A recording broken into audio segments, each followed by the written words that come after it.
AI 핀테크 업체 두물머리의 이코노미스트 빈센트 김도원은 부의 판도를 바꿀 글로벌 경제를 이렇게 전망한다. 1. 미국이 반도체에 집착하는 이유. 2차 세계대전 후 유럽에서 미국으로 주도권이 넘어가며 미국이 가장 중요하게 생각한 에너지원이 있다. 바로 석유다. 20세기는 석유 쟁탈의 역사라 해도 과언이 아니다. 미국이 이렇게 석유에 집착한 이유는 석유를 안보 자산이라고 여겼기 때문이다. 그런데 이제 석유의 시대가 저물고 있다. 세계적으로도 석유 의존도가 계속 낮아지고 있으며 산유국들도 친환경 에너지 개발에 박차를 가하고 있다. 그러자 미국은 새로운 안보 자산을 찾기 시작했다. 미국이 선택한 것은 반도체다. 이 사실은 무엇을 의미할까? 현재 세계적인 반도체 생산 국가는 한국과 대만이다. 미국은 반도체를 확보하기 위해 우리나라와 대만의 영향력을 확대할 것이 분명하다. 또한 미국은 자국 내 반도체 인프라 구축에 큰 투자를 할 것이다. 1980년대 인텔은 세계 최초로 반도체를 만들었지만 1990년대 들어 더 이상 반도체를 생산하지 않았다. 한국과 대만으로부터 반도체를 공급받는 것이 비용 면에서 훨씬 저렴했기 때문이다. 하지만 반도체가 지배하는 세상이 되어감에 따라 미국은 반도체 파운드리를 자국 내에 확보하기 시작했다. 미국의 반도체 확보 전략은 국제 정세와 우리나라에 어떤 영향을 줄까? 먼저 미중 갈등으로 반도체 조달에 어려움을 겪는 중국이 무력을 동원해서라도 대만을 합병해 반도체를 확보하려 할 수도 있다. 그런 중국을 미국이 가만히 놔둘 리 없다. 중국을 견제하려면 대만을 모른 척할 수 없는 상황이다. 언제든 큰 전쟁이 발발할 수 있다. 우리나라를 향해 미국과 중국 양측에서 한쪽을 선택하라는 노골적인 압박이 날로 거세질 수도 있다. 이런 상황에서 한국이 전략 무기로 삼아야 할 것은 반도체다.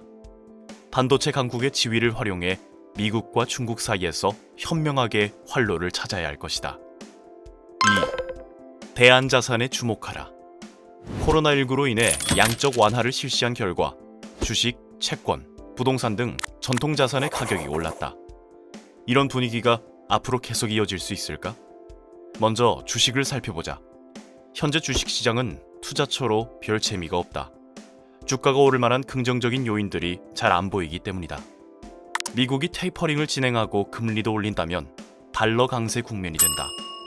이 경우 달러가 미국으로 흘러들어갈 것이다. 주식은 수급도 정말 중요한데 달러가 미국으로 들어가면 개인들의 수급만 남는다. 2022년 상반기까지는 지수가 쉽게 오르지 못하는 고통의 시간이 될 가능성이 높다. 부동산은 어떨까?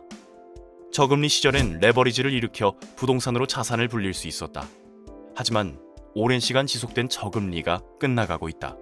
궁극적으로 그 수준은 2%에서 2.5% 수준에서 수렴하는 중금리가 될 것이라고 예측한다. 또한 부동산 공급을 늘리겠다는 새 정부의 기조에 따라 국내 부동산 시장의 방향은 하향 안정화된 모습을 보일 것으로 예측한다. 이처럼 전통자산은 가격 오름세가 주춤한 상황이다. 전통자산에 투자해 돈을 벌기는 점점 힘들어질 것이다. 인플레이션을 해지할 수 있는 자산인 가상화폐가 전통자산의 대안이 될 수 있다. 디지털적 요소를 갖춘 가상화폐는 금보다 매력적이다. 인플레이션 압력 국면이 이어질 거라는 공통적인 전망 속에서 가상화폐가 전통자산의 대안 역할을 해줄 수 있을 것이다. 3. 신냉전 시대가 열린다. 중국이 생산하고 미국이 소비하는 구조인 차이메리카라는 말이 생길 정도로 중국과 미국이 상호적 관계였던 시절이 있었다. 하지만 중국 경제가 빠르게 성장하며 어느새 미국의 턱 밑까지 따라왔다. 트럼프 행정부 당시 중국은 미국 GDP의 80% 수준이었다. 전문가들은 곧 중국이 미국을 추월할 것이라 예상했다.